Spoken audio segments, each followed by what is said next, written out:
네, 당에서 나가라. 이분에 대한 출당 징계를 요구하는 민주당 내 청원이 2만 명. 이재명 대표의 체포동의안을 가결시켜야 한다고 주장하고 있는 박지원 전 민주당 비상대책위원장 자리했습니다. 안녕하세요. 네, 안녕하세요. 예. 반갑습니다. 이게 2만 명이면 많은 숫자입니까? 오늘 이게 아침에 민주당 보니까 당원들이에요? 네, 3만 명 넘었다는 기사를 제가 보고 그래요? 왔습니다. 예. 네. 이게 어떤 박지원 전 비대위원장에 관한 공격입니까? 아니면은 일종의 비토입니까?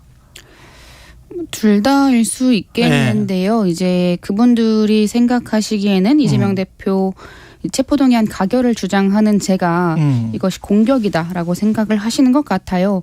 지금 이재명 대표는 낭떠러지에 서 있는 모습인 거잖아요. 네, 그런데 낭떠러지 밑에 뭐가 있을지 청원하신 분들과 제 생각은 좀 다릅니다. 예. 그러니까 그분들은 그 밑에 아무것도 없고 그냥 끝이라고 생각을 하시는 거고, 예. 저는 그 밑에 아주 좀 높이 솟아오르는 트램펄린이 있다고 보는 건데요. 트램펄린 뭔지 아시나요? 알아요. 네, 방방이 같은 거. 예. 네, 어린이들이 이제 뛰면서 높이, 아이들이 노는 거. 노는 예. 놀이 시설 있잖아요. 저도 좋아합니다. 예. 네.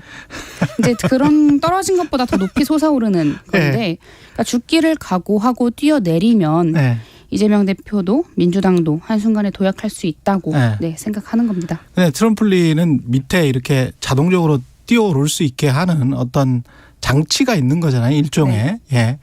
탄력성이 아주 좋은 청 같은 게 깔려져 있는 건데, 그 탄력성이 좋은 청 같은 게 민주당에 있습니까? 일단 그 밑에 뭐가 있을지는 그 상황이 닥쳐봐야 알겠죠. 근데 제가 이제 주장하는 것은 그냥 그렇게 결단을 함으로써 이재명 대표의 결단이 탄력성이죠. 떨어졌는데 수렁이면 어떡하죠? 이제 그분들이 생각을 하시는 건 수렁이라고 생각을 하시는 거고, 저는 트램펄린이 있다고 보는 겁니다. 그럼 어떤 대안 같은 거를 좀 제시해 주실 수 있을 것 같은데, 만약에 그 트램펄린 같은 천이 있다. 어떻게 하자. 가결을 시키고 어떻게 하자. 네, 지금 저는 계속해서 체포동의안 가결을 시켜야 한다고 주장하고 있고요. 제가 없다고 생각하기 때문입니다. 네, 지금 이재명 대표께서는 비명계 의원들 한 명 한 명 만나서 표단속한다 이런 기사 나오고 있는데 그러지 마시고 더 당당하게 나가시는 모습을 보여주셨으면 좋겠는 겁니다. 표단속을 하고 있다 이렇게 말씀을 하셨는데 그거는 팩트인가요? 저도 기사로 접했습니다. 기사로 접하고 이제 기자님들 만나서 그제 얘기 들어보니까 팩트인 것 같더라고요. 아, 팩트인 것 같다. 어제 의총 분위기는 어땠나요? 이게 지금 의총 분위기도 역시 보도로밖에 접하실 수가 없죠. 국회의원이 아니니까. 그렇죠. 예. 그 전반적인 보도의 양상을 보면 일단은 없는 죄를 만들었다. 그래서 체포동의안이 부당하다는데 총의를 모았다. 이렇게 지금 보도는 나오고 있는데 민주당 분위기는 그렇다고 합니다. 여기에도 지금 아니다.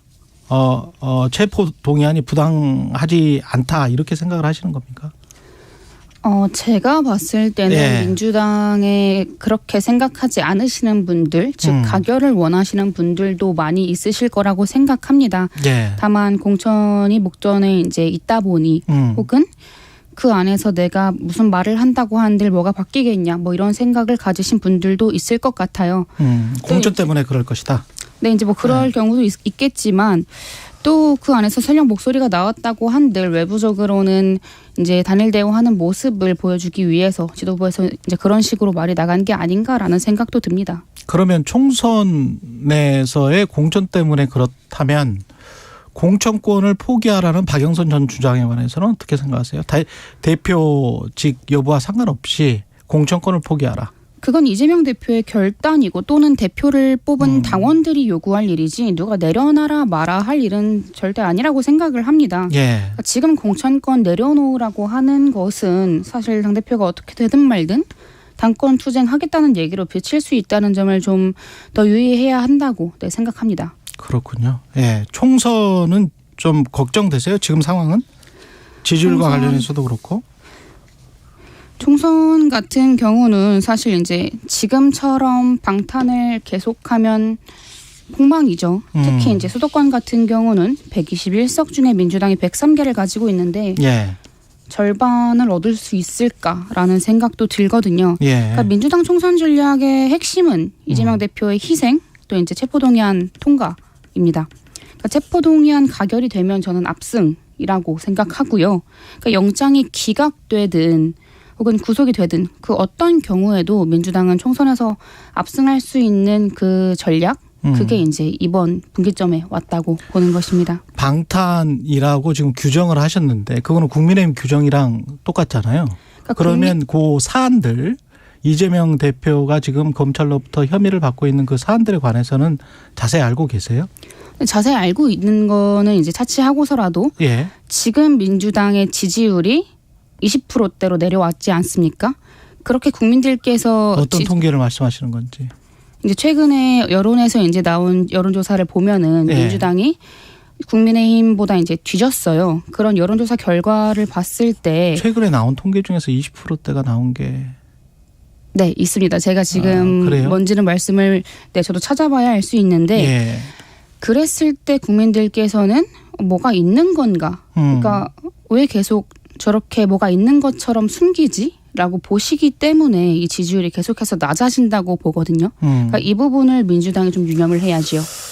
그렇게 해석할 수 있죠. 저도 그런 해석을 한 적이 있습니다마는. 예. 근데 역으로 대안이 없는 상황에서 또는 검찰이 정말로 정치 탄압을 하는 것이라면 그걸 그냥 가만 놔두고 야당이 계속 당하는 식으로 가는 게 맞느냐 이렇게 또 주장할 수도 있는 거 아닙니까? 명백한 정치 탄압이고 야당 탄압이죠. 그거는 분명합니다. 근데 그럴 경우에 더더욱 사실 저는 이재명 대표의 주장대로 저도 이재명 대표의 죄가 없다고 생각합니다.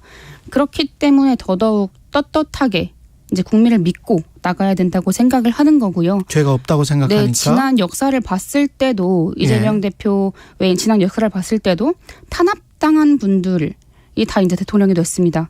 그런 역사를 우리가 믿고 국민을 믿고 갔으면 좋겠습니다. 그렇군요.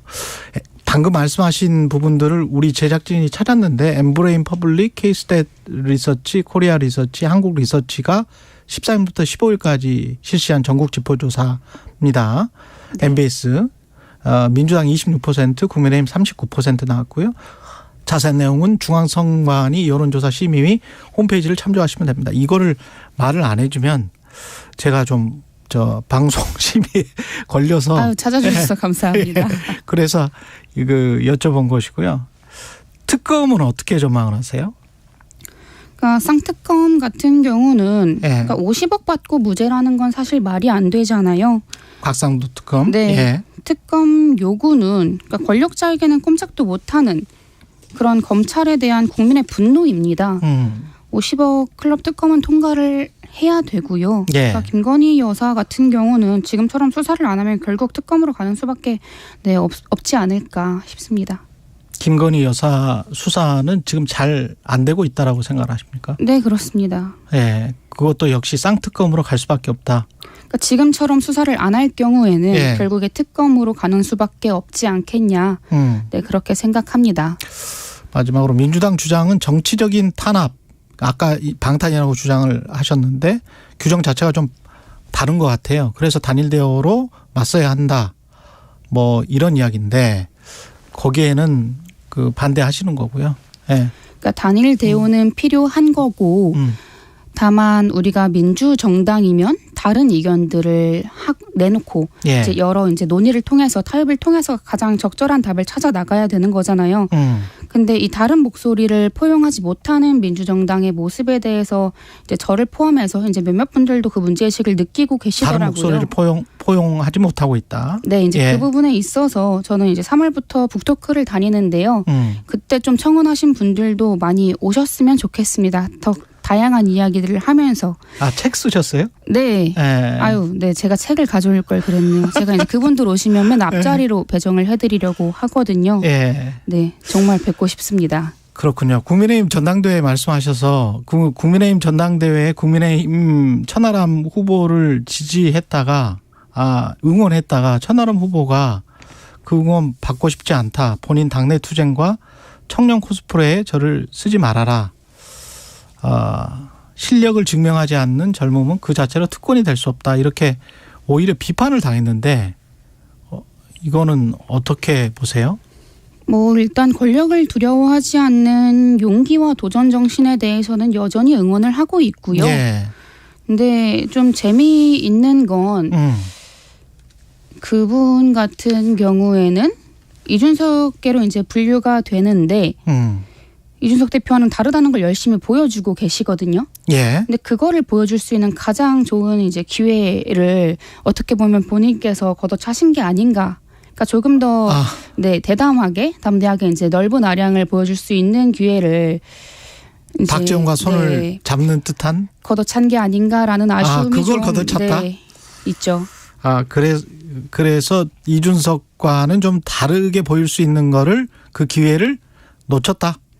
네, 앞으로 이제 좀 이준석 대표와 다른 결을 계속 가고 싶어 하신다면, 그러니까 젠더 갈라치기 이런 거 배우지 말고 더 담대한 그런 모습을 보여주시는 게 그 전하람 후보에게도 더 좋은. 전하람 후보가 젠더 갈라치기를 한 게 아니냐 이런 말씀이시네. 그러니까 이제 최근에 글 올리신 걸 봤을 때 여성가족부 폐지에 대해서 이제 뭐 글을 올리신 게 있더라고요. 그러니까 그런 부분들에 있어서는 굳이 말을 구태여 보탤 필요가 없거든요. 오히려 이제 이준석 대표와 반대되는 목소리로 뭐 비동의 강간죄에 있어서 정말 입법을 주장을 한다거나 하는 그런 목소리를 내시는 게 나는 이준석과 다르다라는 걸 확실히 보여줄 수 있는 부분이죠. 한 30초 남았습니다. 그 체포동의안 결과는 어떻게 전망하세요? 지금 상황에서는 부결될 가능성이 높다고 보이긴 하지만요. 아직 시간은 좀 남았으니까. 27일? 네, 시간 좀 남았으니까 저도 그래서 이제 가결이 민주당과 이재명 대표가 살 길이라고 생각하고 계속 목소리를 내고 있는 것이고요. 이재명 대표가 당당하게 자신감 가지고 나가셨으면 좋겠습니다.